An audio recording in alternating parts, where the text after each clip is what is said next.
વડોદરાથી સમાચાર સામે આવી રહ્યા છે। વડોદરામાં વધુ એક હત્યાનો બનાવ સામે આવ્યો છે। ભાજપ બક્ષી પંચ મોરચાના અગ્રણીની હત્યાથી ચકચાર મચી ગયો છે। 9 મેના રોજ સયાજી હોસ્પિટલ સામે હુમલો થયો હતો। ક્રાઇમ બ્રાન્ચની કચેરીમાંથી નીકળ્યા બાદ હુમલાખોરોએ હુમલો કર્યો હતો। જતીન ચુનારા, કૃષ્ણા ચુનારા, અનીસ ચુનારાએ હુમલો કર્યો હોવાનું સામે આવ્યું હતું। ગોપાલ ચુનારાને ગંભીર ઈજા થતા સયાજી હોસ્પિટલમાં દાખલ કરવામાં આવ્યા હતા। ગઈકાલે સારવાર દરમિયાન ગોપાલ ચુનારાનું મોત નીપજ્યું છે। બાળ લગ્નની માહિતી પોલીસને આપે છે તેવી આશંકાએ હુમલો કરવામાં આવ્યો હતો। રાવપુરા પોલીસે હુમલાખોરોની શોધખોળ હાથ ધરી છે। જોકે હાલ પોલીસે બાતમી આપતા હોવાનું આશંકાને લઈને હુમલો કરવામાં આવ્યો હતો। બાળ લગ્નની માહિતી પોલીસને આપે છે તેવી આશંકાએ હુમલો થયો હતો।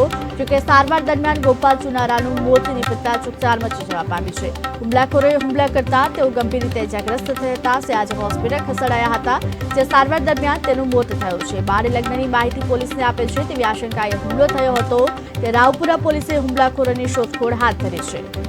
આના એક ઘટના ઘટેલી કોટ ગણેશ છે ને તઈ ઘરી મારી એમ આપવાને આના પહેલા એક ઘટના ઘટી ગયેલી છે। એની પર એફઆરઆઈ છે, એની પર કંઈ કાર્યવાહી થઈ નથી હજુ લગીન, અને કોઈ હજુ ગયા આનંદમાં ગયા નહીં। પેટલા બાર કેસ કરેલો ને તઈ ગયા નહીં હજુ લોકો। ક્યારે ઘટના ઘટી છે? શું માર્યું?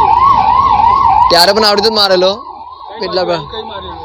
અહીંયા ઘરે એસએસસીના સામે મારી એવું ઘટના કહે છે। પપ્પા એવું કહેતા હતા એસએસસીના સામે મારે આ 3 જણ હતા, મારા પપ્પાએ એવું નામ લીધેલું। એ પોલીસવાળા સાહેબ હતા, એમની પણ ખબર છે, જ્યારે એમના હોશ હતા ત્યારે આવું વાત કરેલી।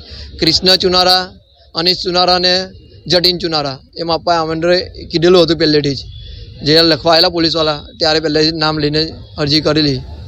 એના પહેલાં પણ આરોપીની નામે